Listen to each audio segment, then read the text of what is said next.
Hello বন্ধুরা, কেমন আছো তোমরা? আজকে আমি এসেছি একটা রেসিপি নিয়ে। তো আজকে আমি করে দেখাবো আলু দিয়ে মুরগির মাংসর ঝোল। তো এই রেসিপির জন্য কি কি নিয়েছি আমি সব উপকরণগুলো দেখিয়ে দেবো। একদম ঘরোয়া উপকরণ দিয়ে রেসিপিটা আমি তৈরি করেছি। তো ভিডিওটা দেখার জন্য অনুরোধ রইল আমার।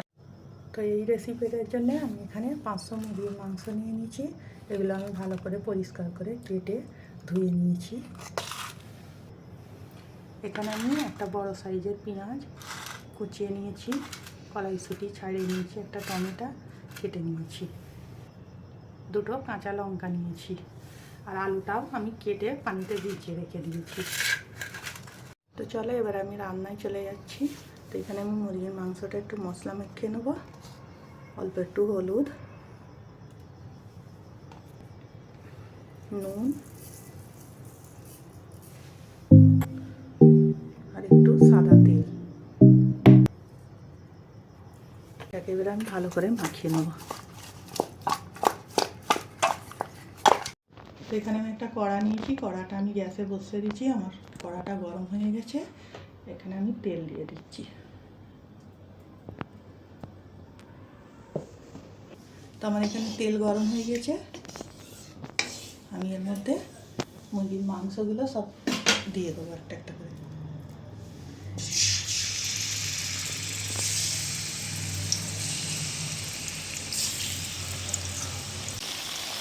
এখানে মাংসগুলো আমি ভালো করে ভেজে নেব।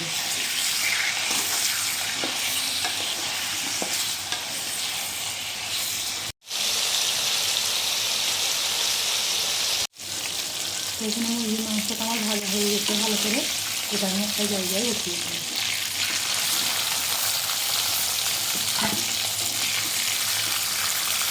আমি ওই তেলেতেই আলুগুলোও ভেজে নেব।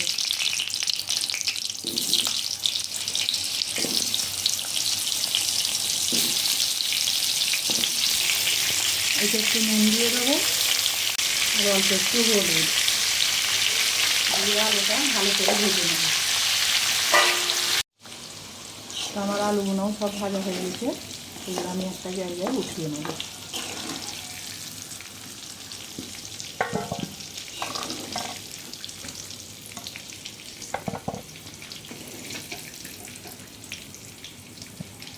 ওই তেলেতেই আমি পেঁয়াজ কুচুনোগুলো দিয়ে দেবো।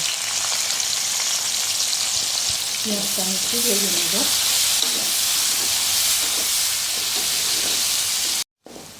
এবার আমার পেঁয়াজটাও ভাজা হয়ে গেছে।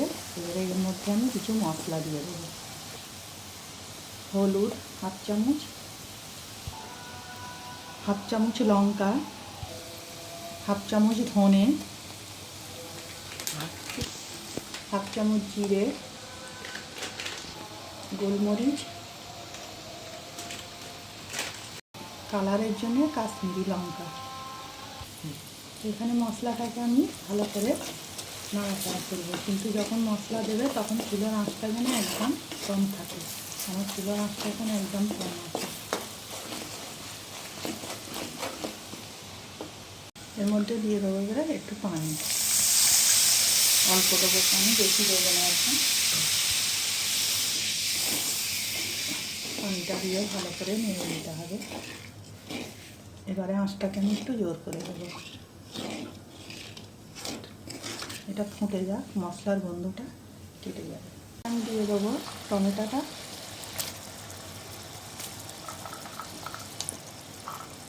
কড়াইশুঁটিটা আর কাঁচা লঙ্কা দুটো। একটু নেড়ে নেব আর দিয়ে দেবো নুন।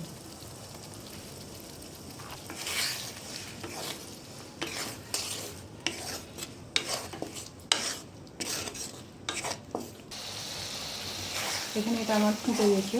এর মধ্যে দিয়ে দেবো দুটো তেজপাতা, এক টুকরো দারচিনি, 4টে লবঙ্গ, 4টে এলাচ, 1 চামচ আদা রসুন বাটা।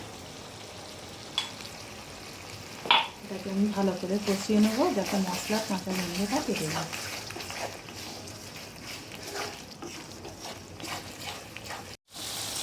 তো এখন আমার মশলাটা কষানো হয়ে গেছে। আদা রসুন পেঁয়াজের কাঁচা গন্ধটা চলে গেছে, আমার টমেটোটা গলে গেছে, পেঁয়াজগুলোও গলে গেছে। এর মধ্যে আমি দিয়ে দেবো ভেজে রাখা মুরগির মাংসটা, দিয়ে দেবো ভেজে রাখা আলুটা।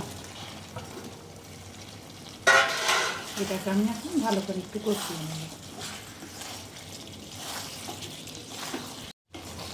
এখন আমি মুরগির মাংসটা আলুটা কষানো হয়ে গেছে, দেখতেই পাচ্ছ মশলাটা থেকে তেল ছেড়ে দিয়েছে।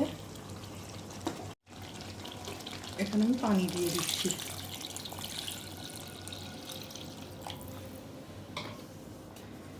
এবার এটাকে আমি ভালো করে নাড়াচাড়া করে সিদ্ধ হতে দেবো। নুনটা বন্ধুরা একবার অবশ্যই চেক করে দেখে নিতে হবে। এবার আমি একটা ঢাকনা দিয়ে আলুটা মাংসটা সিদ্ধ হতে দেবো। এখানে আমি ঢাকনাটা খুলে এবার দিচ্ছি এটাকে।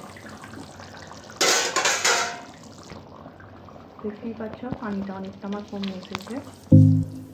একটা আলু দেখাচ্ছি একটুখানি, আলুটাও নরম হয়ে গেছে।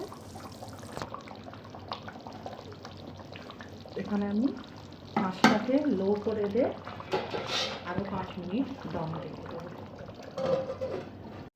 5 মিনিট হয়ে গেছে, আমি এবারে ঢাকনাটা খুলে দেখাচ্ছি। দেখতেই পাচ্ছ আমার ধারে তেলগুলো দাঁড়িয়ে গেছে, কালারটাও খুব সুন্দর হয়েছে।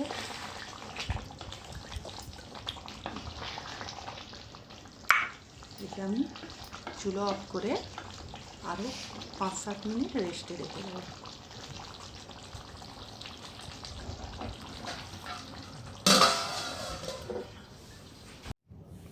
তো আমার 10 মিনিট রেস্টে রাখা হয়ে গেছে, এবারে আমি তোমাদের পরিবেশন করে দেখাচ্ছি।